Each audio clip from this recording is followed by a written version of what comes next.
और वो परिस्थिति है कि एक ऐसे इंसान को जिसका रोम रोम देशभक्ति में पगा हुआ है, जिसके रोम रोम से देशभक्ति की खुशबू आती है, जो इस देश में एजुकेशन को वैज्ञानिक तरीके से सभी तक पहुंचाने का प्रयास कर रहा है, जो अपनी सेना के लिए काम कर रहा है, भारत की सेना के लिए काम कर रहा है, लोगों को पानी की एक व्यवस्था हो जाए उसके लिए काम कर रहा है, ऐसा एक व्यक्ति जो जलवायु परिवर्तन के संबंध में लगातार देश को, दुनिया को जागरूक कर रहा है, समझ को बढ़ा रहा है, उस ऐसे व्यक्ति को, उस बेगुनाह व्यक्ति को, क्योंकि वो संवैधानिक माध्यम से लड़ रहा था, संवैधानिक तरीके से अपनी आवाज उठा रहा था, लोकतांत्रिक तरीके से अनशन और आंदोलन कर रहा था, और वो व्यक्ति जिसने कश्मीर में अनुच्छेद 370 के हटाए जाने के बाद प्रधानमंत्री मोदी और मोदी सरकार की भूरी भूरी प्रशंसा की थी,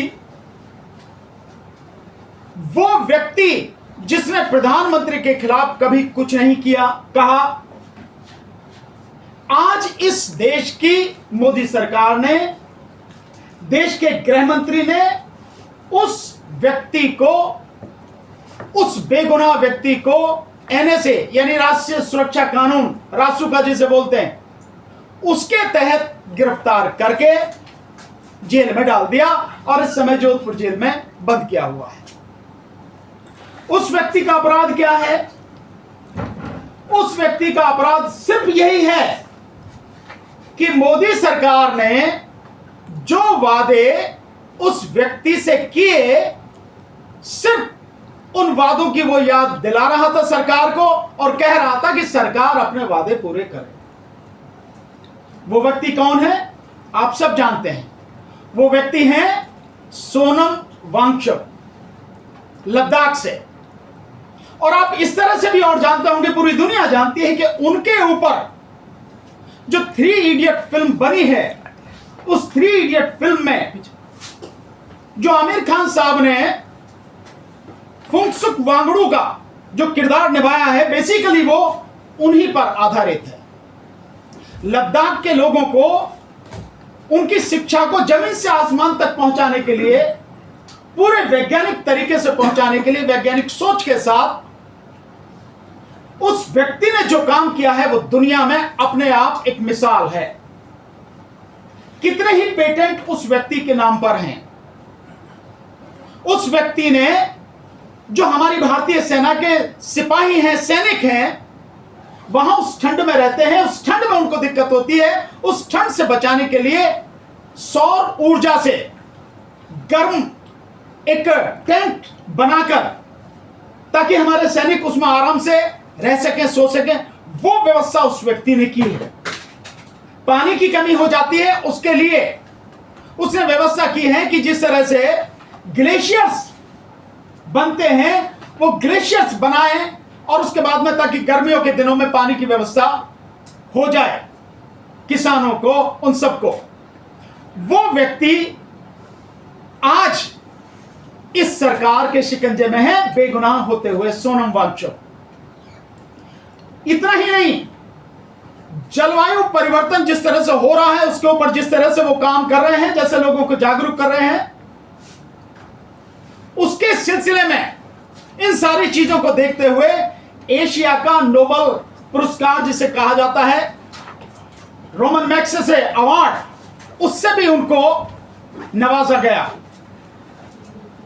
कितने ही अवार्ड उस व्यक्ति को दिए गए हैं। वो और उनकी पत्नी गीतांजलि और उनकी पूरी टीम लगातार काम कर रही है।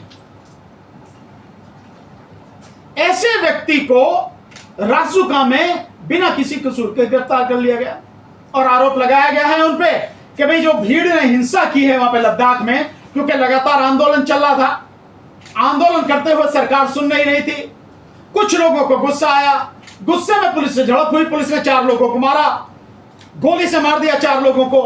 और उसके बाद में जो हिंसा हुई जिसमें बीजेपी का दफ्तर जलाया गया, उसका पूरा दोष उनके ऊपर मढ़ दिया गया। सोनम वांगचुक के ऊपर सारा दोष लगा दिया गया, जो पूरी तरह से गलत है। आप मीडिया के साथी, अगर आपने देखा होगा तो जो उसके बाद में, उस घटना के बाद में जो हुआ है, उसकी जानकारी भी उन्हें नहीं है। लेकिन उसके बाद जब उन्हें जानकारी मिली तो उन्होंने कहा कि भाई इस तरह की हिंसा नहीं की जानी चाहिए, हम किसी भी तरह की हिंसा के पक्ष में नहीं हैं। और जो लोग हिंसा कर रहे हैं उन्हें यह जानना चाहिए कि मेरा 5 साल का जितना आंदोलन है, मेरा 5 साल का संघर्ष है, अगर ये हिंसा होगी तो वो 0 हो जाएगा।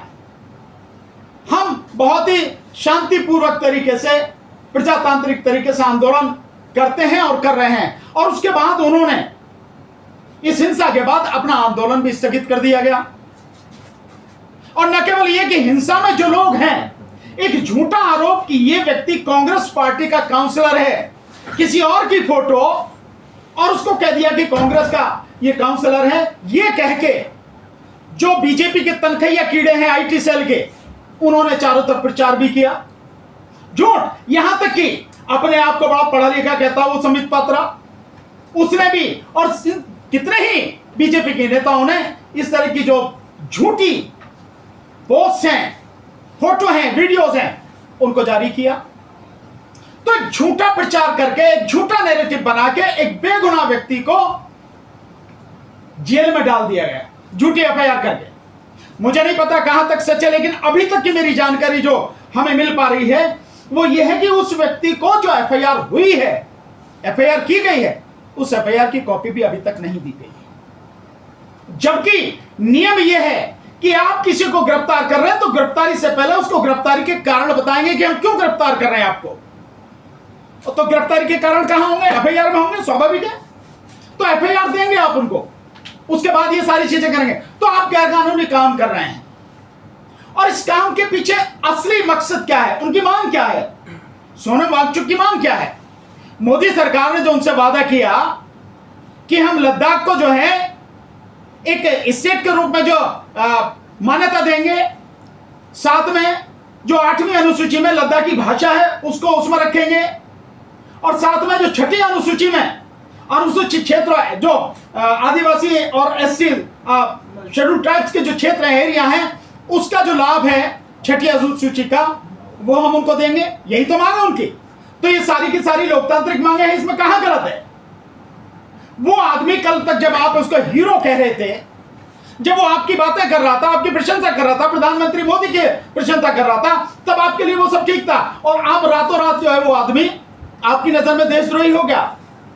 उसके ऊपर पाकिस्तान से फंडिंग का या पाकिस्तान से संबंधों का आरोप लगाया जा रहा। अभी जब जलवायु परिवर्तन के सिलसिले में पाकिस्तान में एक अंतरराष्ट्रीय एक सम्मेलन हुआ था, उस अंतरराष्ट्रीय सम्मेलन शायद संयुक्त राष्ट्र संघ की संस्था के उसमें हुआ तत्वाधान में, उसमें बाकायदा सोनम वांगचुक ने हिस्सा लिया। तो पासपोर्ट किसने बनाया? भारत सरकार ने। वीजा किसने दिया? सरकार ने दिया ना, वीजा जाने के लिए परमिशन सरकार ने दी।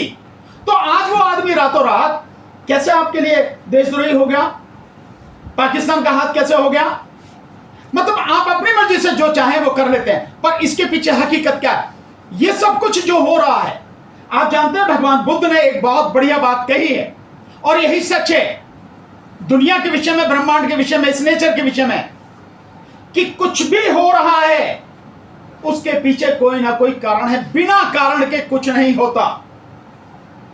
तो अगर सोनम वांगचुक की गिरफ्तारी हुई है, इतना बड़ा अत्याचार एक बेगुनाह व्यक्ति, एक निर्दोष व्यक्ति के साथ किया गया है, लद्दाख की जनता के साथ में किया गया, तो कारण तो है। कारण है कि वहां पर जो जमीन है, चरागाह की जो जमीन है, वो जमीन अडानी को देने की तैयारी है। कितनी जमीन है सर? 13,000 एकड़। 13,000 एकड़ जमीन, 13,000 एकड़ जमीन अडानी को देने की तैयारी है, जिस पर वो अपना सोलर प्लांट लगाएगा। और विरोध उसका इस बात के लिए इसलिए कहा जा रहा है कि वो जो जमीन है, वो जो पहाड़ है, वो पहाड़ जो है फ्रेजाइल पहाड़ है, यानी बनते हुए पहाड़ है। अभी वो एक तरह से कहें कि बच्चा है, वो बन रहे हैं वो पहाड़। अभी उसकी जमीन जो है वो जमीन भी सख्त नहीं है। उस पर अगर इस इस तरह के प्लांट लगाए जाएंगे, इस तरह का जो प्रोजेक्ट लगाया जाएगा, वो पहाड़ बेकार हो जाएंगे, बर्बाद हो जाएंगे। और अगर कहीं की जमीन बर्बाद होती है तो वहां का पूरा समाज बर्बाद हो जाता है। इस बात के लिए, और इस तरह के लोग, अडानी जैसे लोग, अंबानी जैसे लोग, यहाँ के पूंजीपति सेठ लोग वहां जमीन पर जाकर कब्जा ना करें, वहां की पूरे वातावरण को गंदा ना करें, उसी के लिए वो 6 शेड्यूल, छठी अनुसूची जो है संविधान की, उसको वहां लागू करने की मांग कर रहे हैं। तो हम इस बात का बड़े कड़े शब्दों में, कठोर शब्दों में निंदा करते हैं, भर्त्सना करते हैं। और सरकार को हमारा आग्रह है कि सोनम वांगचुक को जितनी जल्दी हो सके रिहा किया जाए, उन पर लगाए गए मुकदमे वापस लिए जाएं, और जो मांग वो कह रहे हैं वो मांगे। लद्दाख को नया राज्य का दर्जा दिया जाए, छठी अनुसूची में वहां डाला जाए, छठी अनुसूची लागू की जाए, 8वीं अनुसूची में लद्दाखी भाषा जो है उसको शामिल किया जाए, और ये अडानी जैसे जितने भी लोग हैं इनको वहां 1 इंच 1 मिलीमीटर जगह भी न दी जाए, सारा कंट्रोल उनके हाथ में दिया जाए। वो लोग देश की रक्षा के लिए लड़ते हैं। आपने देखा कि सेना के लोग भी, जो लोग वहां रहे, वो भी इस बात को कह रहे हैं कि लद्दाख के लोग बड़े अच्छे, बड़े भोले, बहुत बढ़िया लोग हैं, उनके साथ में इस तरह का जुल्म और अत्याचार ये ठीक नहीं है। तो हमारी सरकार से ये हमारा आग्रह है कि जल्द से जल्द सोनम वांगचुक की रिहाई की जाए, उन पर लगाए गए मुकदमे वापस लिए जाएं। जो 4 बच्चे मारे गए हैं, उन चारों बच्चों के परिवारों को समुचित मुआवजा, कम से कम 1 करोड़ रुपया उन बच्चों के परिवार को दिया जाए, और उनके परिवार में से कम एक व्यक्ति को सरकारी नौकरी दी जाए। इतना सरकार को करना पड़ेगा, नहीं तो जो आंदोलन अब शुरू हुआ है, जो आंदोलन वो कर रहे थे, ये आंदोलन धीरे धीरे देश भर में होंगे। जो लोग लोकतंत्र को बचाना चाहते हैं, संविधान को बचाना चाहते हैं, लोकतंत्र संविधान में विश्वास रखते हैं, वो इस गिरफ्तारी को, इस अन्याय अत्याचार को किसी भी हालत में बर्दाश्त नहीं करेंगे, किसी भी सूरत में बर्दाश्त नहीं करेंगे। तो सरकार से मेरा फिर आग्रह है कि उनको रिहा किया जाए, सोनम वांगचुक को तत्काल उन पर लिखी जो एफआईआर है उसको खत्म किया जाए, उनकी सारी मांगे मानी जाए, और जिन 4 लोगों की हत्या की गई है उन चारों को बाकायदा मुआवजा दिया जाए, जो हमने कहा कि 1 करोड़ मुआवजा, और एक परिवार के व्यक्ति को 1 नौकरी, सरकारी नौकरी दी जाए। अब इसके विषय में मैं चाहूंगा कि हमारे जो हिजम राजेंद्र सिंह साहब हैं, ये जिन संस्थाओं को वो लोग चला रहे थे, सोनम वांगचुक साहब और उनकी पूरी टीम, उनकी पत्नी जो संस्थाएं चला रही थी, एक बार जरा ये उनके विषय में भी आपको बताएंगे कि किस तरह का काम वो देश के लिए, डॉक्टर साहब, वो किस तरह से काम करें, बताएं। दोस्तों, हयाल यानी कि हिमालयन इंस्टीट्यूट ऑफ ऑल्टरनेटिव करके एक वहाँ पर इंस्टीट्यूट है। ये यूनिवर्सिटी विश्वविद्यालय के बराबर की रैंकिंग का जो एक इंस्टीट्यूट है, उसमें क्लाइमेट चेंजिंग, जो ग्लेशियर के मेल्टिंग जो है उसके बारे में वहाँ पर रिसर्च होता है। उस रिसर्च में जो है लगभग जो है जैसे जो हमारा जो पानी का जो रिजर्वेयर कैसे होना, क्योंकि वहाँ पर जो है पीने के पानी और जो एग्रीकल्चर पानी जो है वो बहुत डिफ़िकल्ट होता है सर्दी के मौसम में, क्योंकि जो पहाड़ जो है काफ़ी हाइट होता है उसका, और जो पानी की रिसोर्सेज जो है वहाँ पर नहीं होता। तो आइस स्टूपा ये जो है एक उन्होंने पेटेंट किया हुआ है, और ये जो स्विट्ज़रलैंड और इटली और जैसे यूरोपियन कंट्री से उनको फंड भी आता है। इसके एक को रिलेटेड एक रिसर्च को इसमें जो है जो फंड आता है, तो ये किसी FCRA से किसी उससे लेना देना नहीं है। FCRA के जहाँ तक जो बात है, जो CEO जो डॉक्टर अंजलि आंगमो जो है वो उस इंस्टीट्यूट का CEO है, तो उनकी जो अकॉर्डिंग टू हर स्टेटमेंट उनका ये कहना है कि IB के लोग आकर के उनको धमकाया गया ताकि जो है आप जो है इसमें जो है आंदोलन न करें। IB के लोग आकर के उनको धमकाया गया कि आपको जो है अगर आप सोनम वांगचुक अगर आंदोलन करेंगे तो आपके FCRA जो है कैंसिल कर देंगे। लेकिन उन्होंने साफ मना कर दिया, हमें FCRA नहीं चाहिए, हम आप पे जो है लाइसेंस जो इसको कैंसिल कर दो। तो जहाँ तक की बात है कि वहाँ पर जो गलत तरीके से जो प्रोपेगेंडा जो फैला रहे थे, ये बहुत दुर्भाग्यपूर्ण है।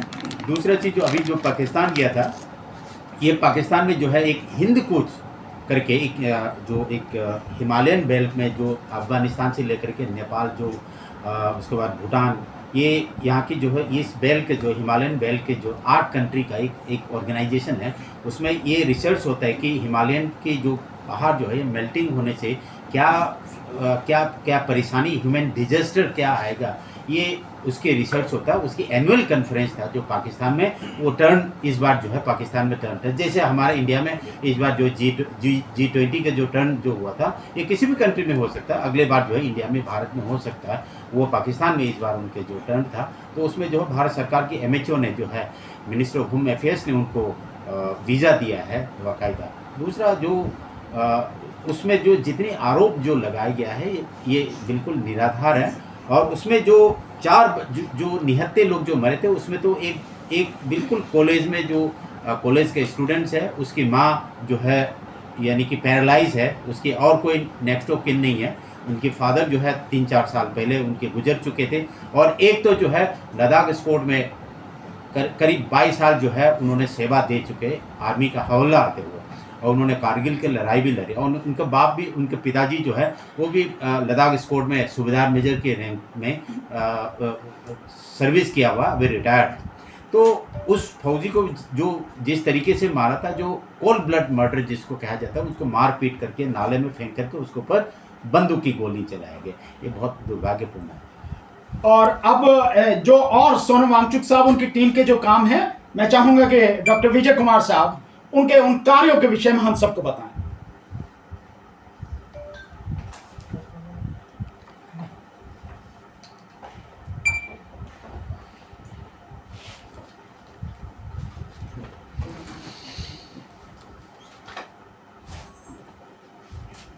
साथियों, जैसे कि हमारे साथियों ने बताया कि अभी जो गिरफ्तारी हुई है, एक साइंटिफिक टेम्पर के व्यक्ति हैं जो बहुत ही हमारे देश के लिए और इवन कुछ समय पहले मोदी सरकार के लिए बहुत बड़ा अचीवमेंट बने हुए थे।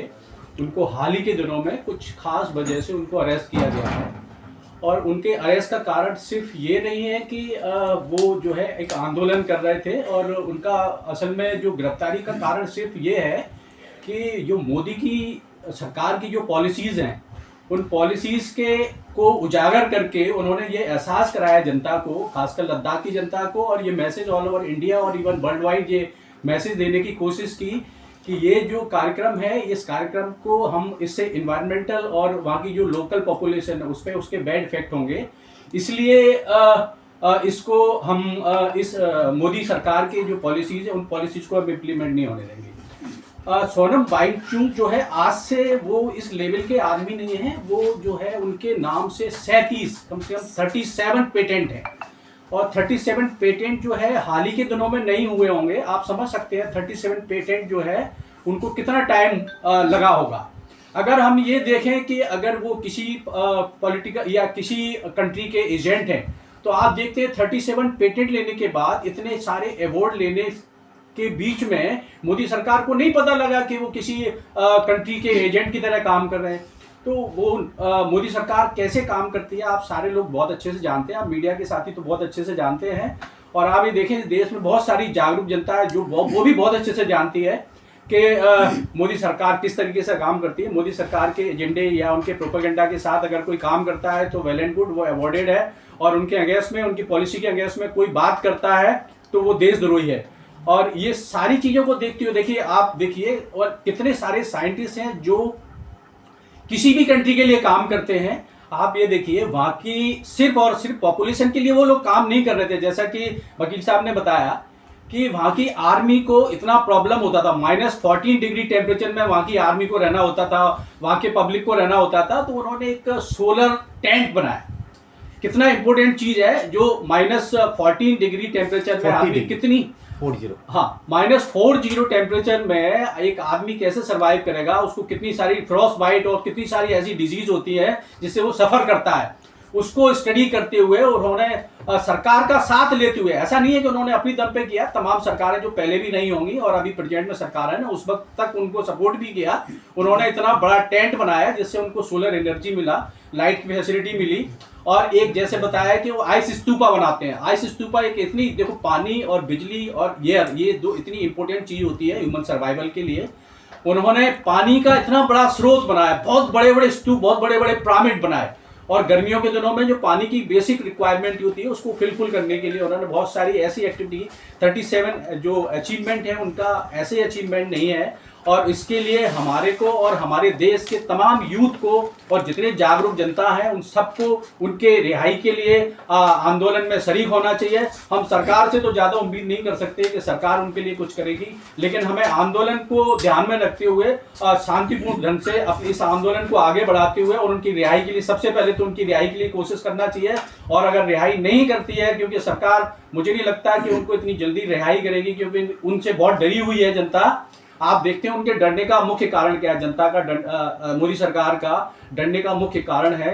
इससे पहले देखिए बांग्लादेश हुआ, बांग्लादेश के बाद श्रीलंका हुआ, श्रीलंका के बाद नेपाल हुआ, और नेपाल होने के बाद, नेपाल इतना नियर कंट्री है हमारा, और उसका इतना, उनके साथ इतने ऐसे वीडियोस हमारे पॉलिटिशियन ने देखे होंगे, तो उनको ऐसा इतना डर का एहसास हुआ। मोदी सरकार और मोदी के जितने मिनिस्टर हैं उनकी सिक्योरिटी को कितना इम्प्रूव किया है आप देख सकते हैं। तो हमें लगता है वो डर की वजह से उनको गिरफ्तार किया है, और मुझे लगता है ये हमारे सारे पॉलिटिशियन इतने डरे हुए हैं, और मुझे लगता है इनका ये डरना बहुत अच्छा है हमारे लिए और सारे देश के लिए बहुत अच्छा है। और ऐसे जितने भी साइंटिफिक टेम्पर के लोग हैं और जितने भी देश के लिए जो ईमानदारी से काम कर रहे लोग हैं, ये कभी डरने वाले लोग नहीं हैं, और जेल में जाएंगे ज़्यादा से ज़्यादा क्या, मारे जाएंगे, लेकिन ये परिवर्तनशील दुनिया है। एक क्रांतिकारी मारा जाता है या जेल में जाता है तो 100 क्रांतिकारी पैदा होते हैं। तो हमें मोदी सरकार से बिल्कुल उम्मीद नहीं है कि उनके साथ न्याय करेंगे। हम जनता से उम्मीद करते हैं कि उनके लिए साथ खड़े होना, उनको किसी लेवल पे भी उनके साथ खड़े होना है, और ऐसे लोग जो समाज और देश के लिए काम कर रहे हैं उनके साथ खड़े होने की हम उम्मीद और अपील करते हैं। Thank you. मैं एक टेक्निकल चीज़ें जो है मैं भूल गया था, इसको एज ए सप्लीमेंट अब लेना। ये आर्टिकल 370 एब्रोगेशन के बाद कश्मीर में लद्दाख में जो है जो इंडस्ट्रियल पॉलिसी 2025 को इंट्रोड्यूस किया गया है, और उसका साथ साथ जो है अडानी का 3 अलग अलग कंपनियों के नाम से जो है 3 टेंडर जो है उधर आ रखे हैं। उसके बाद जो है टाटा के जो है टाटा पावर के जो है उसके बाद अडानी ग्रीन एनर्जी का 3 टेंडर वहाँ पर, और टाटा को मिलाकर के 6 टेंडर कुल मिलाकर के वहाँ पर आया हुआ है। ये है सबसे बड़ी खतरा जो उधर के लिए, जो लद्दाख के लिए। फिर बताता हूँ, इंडस्ट्रियल पॉलिसी 2025 वहाँ पर इंट्रोड्यूस किया गया है। लद्दाखी लोगों को अभी पछता रहा है कि हम जो है जब आर्टिकल 370 जब जो थे तो उस ज़मीन को जो है वो प्रोटेक्शन मिलता था, तो शेड्यूल 6 अगर होता तो फिर उसको उस ज़मीन की जो है बचाव, जैसे आप समझे कि जो हमारे एमसीडी दिल्ली में जैसे काम करते हैं, वहाँ की लोकल पॉपुलेशन के हाथ में जो सेल्फ गवर्नेंस होता है, ये उत्तर पूर्वी भारत में असम, मेघालय, अरुणाचल प्रदेश और त्रिपुरा में आर्टिकल जो शेड्यूल 6 आर्टिकल 244 के तहत शेड्यूल 6 जो क्लोज 6 होता है उसी को बोलते हैं शेड्यूल 6। और सोनम वांगचुक के बारे में थोड़ा सा संक्षेप में आपको बता दें। सोनम वांगचुक लद्दाख में पैदा हुआ है, और इसकी पढ़ाई लिखाई जो है वहाँ एक मठ जो बौद्ध मत में शुरुआत हुआ था, उसमें एकेडमिक उतनी वहाँ पर हासिल नहीं हो रहा था, उसकी वजह से ये कारगिल चले गए थे। कारगिल के बाद ये श्रीनगर में उनकी जो इंजीनियरिंग का पढ़ाई हुआ, ये मैकेनिकल इंजीनियर है। उस समय पर जो है जो आज के दिन पर जो NIT जिसको कहते हैं, वो उस समय पर REC कहता था, रीजनल इंजीनियरिंग कॉलेज। उसके बाद ये दिल्ली आए, उसके बाद IIT बॉम्बे चले गए। उसके बाद काफ़ी इनोवेशन उसकी जो है मन में जो आते हैं, 1990 में हमने खुद उनको देखे थे, लद्दाख में देखे थे। तो ये है मेरा सप्लीमेंट, और आज के दिन पर जो है आप जेल में हैं या आपका सामने है। साथियों, अब आप सारे जो मीडिया के साथी हैं, आपके जो भी सवाल हों वो आप सवाल करें ताकि हम आपके सवालों का जवाब दे पाएं। सर, सुप्रीम कोर्ट में जो उनकी पत्नी पहुंची हेबियस कॉर्पस का मामला लेकर के, क्या कहेंगे, उसमें क्या रिलीफ मिल सकता है और कैसे देखते हैं इसके लिए? नहीं, देखिए, सुप्रीम कोर्ट के हाथ में तो सब कुछ है, सुप्रीम कोर्ट तो सब कुछ कर सकती है। बल्कि मैं तो ये कहना चाहूंगा, मैंने पहले भी कई बार कहा है कि कुछ ऐसे मुद्दे हैं जिस पर सुप्रीम कोर्ट को इस बात का इंतजार नहीं करना चाहिए कि वहां से कोई आएगा, उनके यहाँ पर प्रॉपर पिटीशन दाखिल करेगा, उसके बाद वो डेट लगाएंगे, सुनवाई होगी और जब जाके कहीं होगा। ये तो ऐसे मसले हैं जब आम आदमी को पता है कि किस व्यक्ति के साथ में क्या हो रहा है। सोनम वांगचुक ऐसा नाम तो है नहीं जो दुनिया में कोई नहीं जानता हो। जिस व्यक्ति के नाम में 37 पेटेंट हैं, तो उस व्यक्ति को कौन नहीं जानता, और जो देश के लिए काम कर रहा है लगातार, देश में पढ़ा है, मैकेनिकल इंजीनियर है, जितने इतना रिसर्च वर्क किया है, तो ऐसे व्यक्ति को अगर सरकार गिरफ्तार कर रही है पूरे मीडिया के माध्यम से, या हर किसी को जानकारी है सोशल मीडिया के माध्यम से, गांव गांव तक जानकारी है, तो सुप्रीम कोर्ट को जानकारी नहीं है। तो सुप्रीम कोर्ट को तो होना यह चाहिए कि इस देश के लोकतंत्र को बचाने के लिए, इस देश के संविधान को बचाने के लिए, और इस देश के लोगों के लोकतांत्रिक संवैधानिक अधिकारों को बचाने के लिए तुरंत सुप्रीम कोर्ट को सुमोटो एक्शन लेना चाहिए, पर नहीं लिया गया, किसी मामले में नहीं लिया। जो उनकी मिसेस गई हैं वहां पर, उनकी पत्नी जो है गीतांजलि जी गई हैं, मैं मानता हूं कि सुप्रीम कोर्ट को इस पर तत्काल सुनवाई करनी चाहिए, अगर छुट्टी हो तो भी, क्योंकि कोर्ट हर समय 24 घंटे कोर्ट है, जहां खड़े हो जाए वही कोर्ट है वो, तो तत्काल कार्रवाई करनी चाहिए और उनकी रिहाई के आदेश तत्काल देने चाहिए, क्योंकि ये प्राइमा फेसी ही लगता है, देखने से ही लगता है कि सब कुछ वेल प्लान्ड तरीके से सरकार ने झूठा मुकदमा बना के उनको गिरफ्तार किया है। कोई जानकारी नहीं दी गई, हेल्थ के बारे में नहीं जानकारी दी जा रही, ना मिलने दिया जा रहा है, क्या हो रहा है, कहाँ है, कैसे, कुछ भी हो सकता है, उनकी जान को भी खतरा हो सकता है, तो ये जानकारी क्यों नहीं दे रहे आप? जो घर के लोग हैं, उनकी पत्नी है और परिवार के जो लोग हैं, उनकी टीम के जो लोग हैं, आप उनको जानकारी क्यों नहीं दे रहे हैं? बाकायदा आपको तो बुलेटिन रिलीज करना चाहिए कि भी सोनम वांगचुक को गिरफ्तार किया, गिरफ्तार करके हमने यहां पे रखा है और ये उनकी स्थिति है। आपको ये सूचना देने में क्या दिक्कत है? ये तो देना जिम्मेदारी है सरकार की। लेकिन जो सरकार इस देश के लोगों के लोकतांत्रिक अधिकारों को दफन करने में लगी है, जो सरकार इस देश के लोगों की जो बोलने की आजादी उसको पूरी तरह से खत्म कर देना चाहती है, जिस सरकार ने यहां के जो है जो सूचना का अधिकार अधिनियम है उसको बिल्कुल मृत प्राय कर दिया है, खत्म कर दिया है, जो सरकार अपनी गुंडागर्दी चलाने के लिए यूएपीए का, एनएसए का दुरुपयोग कर रही है और लोगों के खिलाफ जबरदस्ती झूठी एफआईआर कर रही है, उनको गिरफ्तार करके जेल में भेज रही है, उस सरकार से उम्मीद और भी क्या हो सकती है? इसलिए तो जो हमने सुप्रीम कोर्ट से जो बात कर रहे हैं कि सुमोटो एक्शन सुप्रीम कोर्ट को ऐसे मामले में लेना चाहिए, ताकि सरकार की जो गुंडागर्दी है, सरकार की जो तानाशाही है, उसकी जो बदतमीजियां हैं, इस देश के निर्दोष लोगों को बचाया जा सके। एक व्यक्ति जिसको पूरी तरह से संरक्षण देना चाहिए, जिसके हर काम में सरकार को आगे बढ़कर सहयोग देना चाहिए, आज वो व्यक्ति आपसे आपके किए गए वादे की याद दिला के संवैधानिक अधिकारों की मांग कर रहा है, आप उसे झूठी एफआईआर करके जेल में डाल दे रहे हैं। ठीक है sir, Sonam Wangchuk minus degree में रहने वाले शख्स हैं और उनको जोधपुर में सबसे गर्म स्थान पर ले जाकर बंद किया गया जेल में। निश्चित रूप से इसके पीछे कहीं ना कहीं ये मानसिकता होगी, उनको प्रताड़ित करने की मानसिकता होगी। जब एक वो पत्रकार नहीं है, क्या नाम है उसका, अर्नब गोस्वामी, वो आर भारत का जो उसको है पत्रकार, उसके लिए सुप्रीम कोर्ट बैठ के जो आधी रात को सुनवाई कर सकती है, उसे रिलीफ मिल सकता है, तो क्या इस मैटर में नहीं मिल सकती? एक साथ साथ करके वो बाबा जी है, एक जो है वो अंग्रेजी बोल रहे हैं वो बाबा जी, उसके विषय में जो है सुप्रीम कोर्ट ये चंद्रचूड़ जो थे, इन्होंने सारी जगह से मुकदमे निकाल हटा के सभी अलग अलग जो हाईकोर्ट में थे वहां से हटा के अपने पास बुला लिए, डिसाइड कर दिए। तो क्या ऐसे इंसान के विषय में नहीं किया जा सकता जो देश की बहुत अनमोल धरोहर है, वो देश की एक बहुत मजबूत संपत्ति, 37 पेटेंट हैं आज की तारीख में किसके पास में देश में?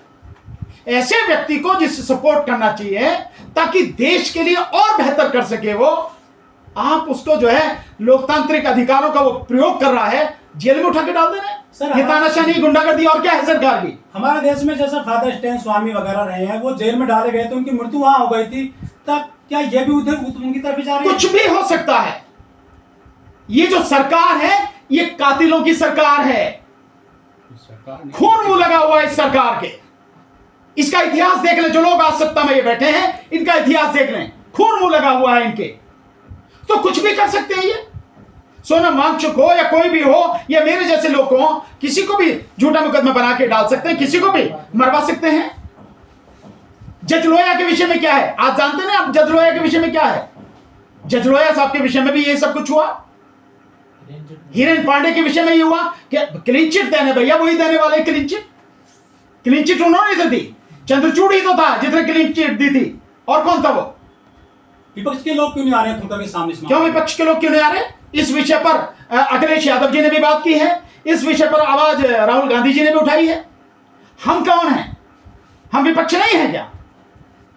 जो योगेंद्र यादव जी हैं और जो बाकी और उनके साथी हैं, वो सब कौन है? प्रशांत भूषण साहब है, उन्होंने भी प्रेस कॉन्फ्रेंस करके इस पर आवाज उठाई है। कौन है ये लोग?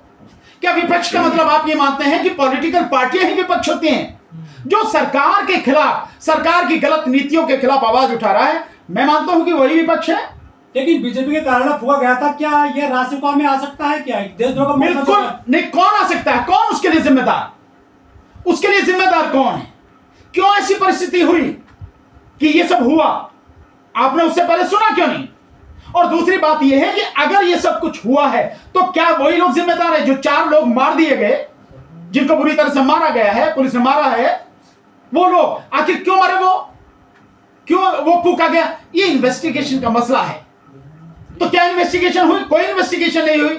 और जब सोनम वांगचुक कह रहे हैं कि मेरा तो इससे कोई लेना देना नहीं, और उसी लिए उन्होंने जब हिंसा हुई तो अपना आंदोलन बंद कर दिया, तो सोनम वांगचुक कहां से जिम्मेदार? जो एनएसए लगाया है सर, मैं एक जानकारी देता हूँ। लद्दाख की पॉपुलेशन उतना नहीं है, उतना जो भीड़ वहां पर हो।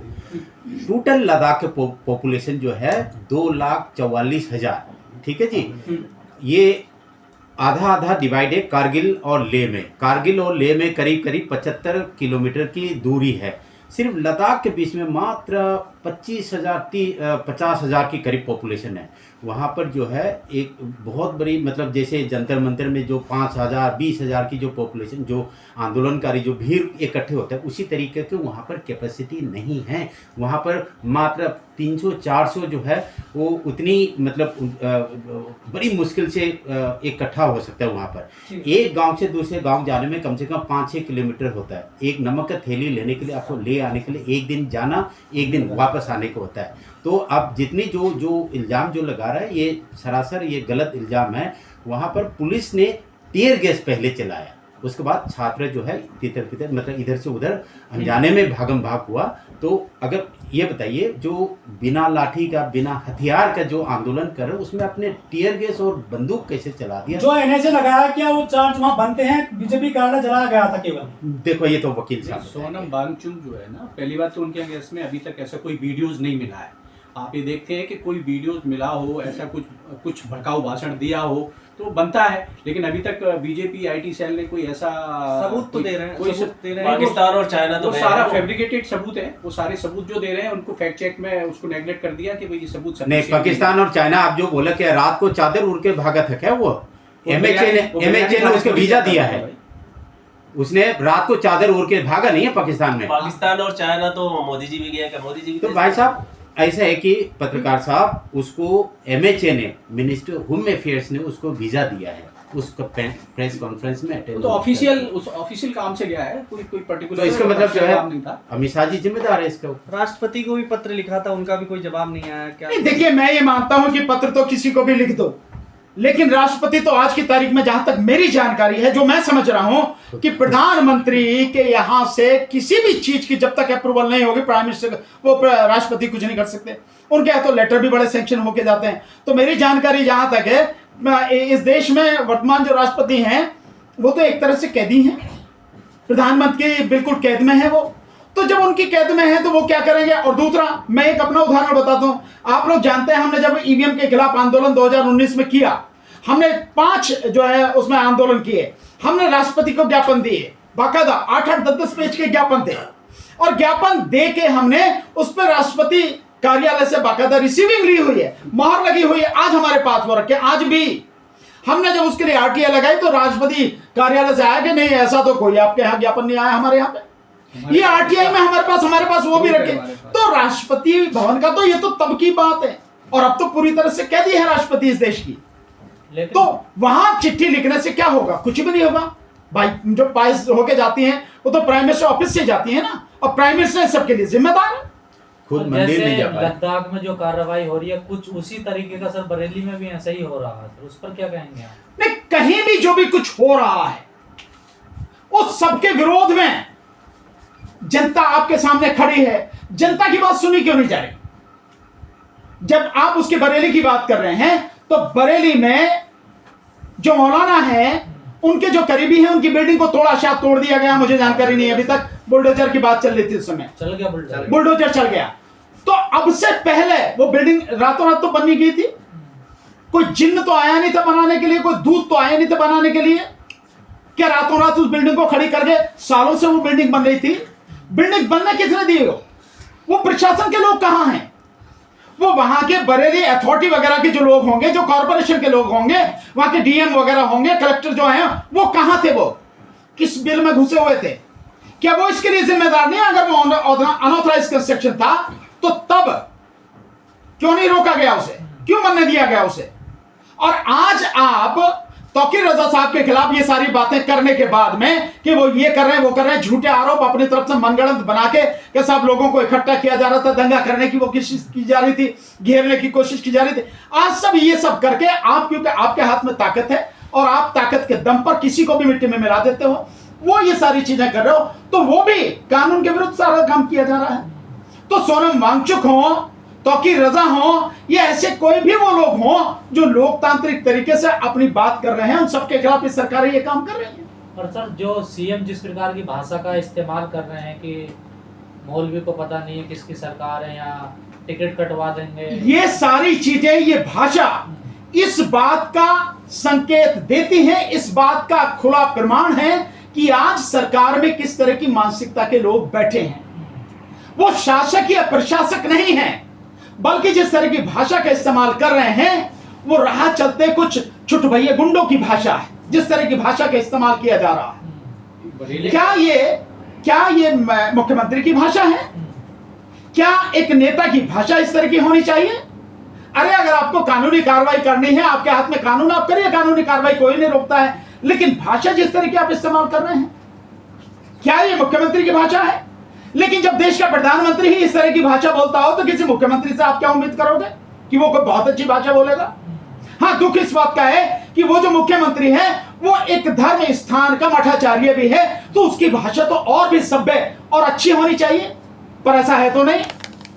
और सर, मुस्लिम ये कह रहे हैं कि हमें अकेला छोड़ दिया है विपक्ष ने, जो हमसे वोट लेता है वो आज हमारे साथ खड़ा नहीं हो रहा। तो भैया ये विपक्ष से पूछो, हमसे थोड़ी, हमें तो वोट थोड़ी दिया है। बरेली का जो मुद्दा है, बरेली का मुद्दा प्रायोजित है, प्रोजेक्टेड है। वो एक्चुअल में कैसे प्रोजेक्टेड है? जो वोट चोरी का मुद्दा बहुत हाईलाइट हो रहा था, उसको दबाने के लिए इन्होंने बहुत कोशिश की है, तमाम सारे ऐसे इंसिडेंट्स किए हैं, वो सारा प्रोजेक्टेड मुद्दा है, तो कोई खास मुद्दा नहीं है। और आप देखिए उसके बाद इतना सारा जो वोट चोरी का मुद्दा है, और मोदी जी जो है ना आंख में आंख डाल के जो बात करने वाले थे, उनकी आंखें कितना शर्मिंदा फील कर रही हैं, उस माहौल को दबाने के लिए बरेली का मुद्दा उठाया है। बरेली का कोई खास मुद्दा नहीं। डॉक्टर साहब, इसके विषय में मैं और बताऊं, एक और मुद्दा उठाया जा रहा, जो मेवात में कुछ जमीन दी गई है वहां पे बूचड़खाने वगैरह बनाने के लिए भी, ये भी उसी तरह की कोशिश है लगातार, प्रायोजित है। ये सब कुछ वेल प्लान्ड है, ताकि ये जो SIR हो रहा है, ये जो वोट चोरी का मुद्दा इतना जबरदस्त हो चुका है, इन सबको किसी भी तरह से दबाया जा सके, ये सब इसीलिए सारी चीजें हो रही सर, हैं। यूपी के सीएम योगी आदित्यनाथ कह रहे हैं कि दंगाइयों पर कंट्रोल करने के लिए लाठीचार्ज की गई थी बरेली में। वो तो जो चाहे कह दे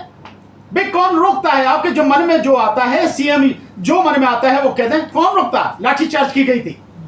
ये लाठीचार्ज जो होती है हमेशा मुसलमानों पे होती है, और जब या मतलब एक जो लोग हैं उन्हीं पे होती है, या और जो लोग दंगा करते हैं, ये यूं कहो कि विशेषकर हिंदू समाज के लोग जब दंगा करते हैं तब उन पर लाठीचार्ज क्यों नहीं होती है?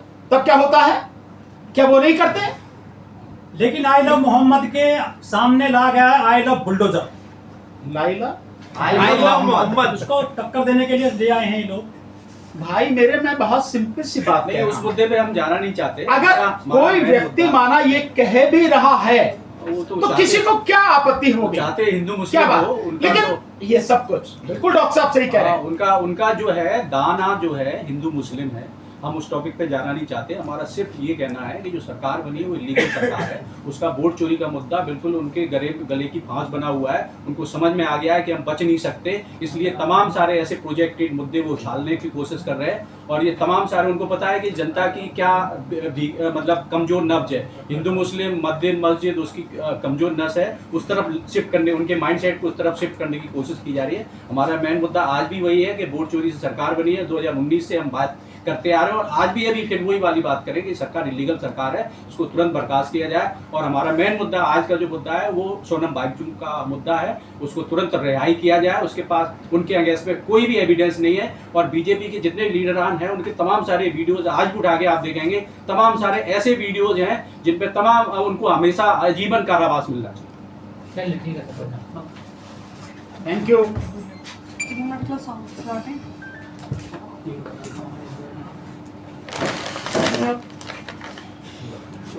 बिहार की बात बना पता नहीं चल रहा था।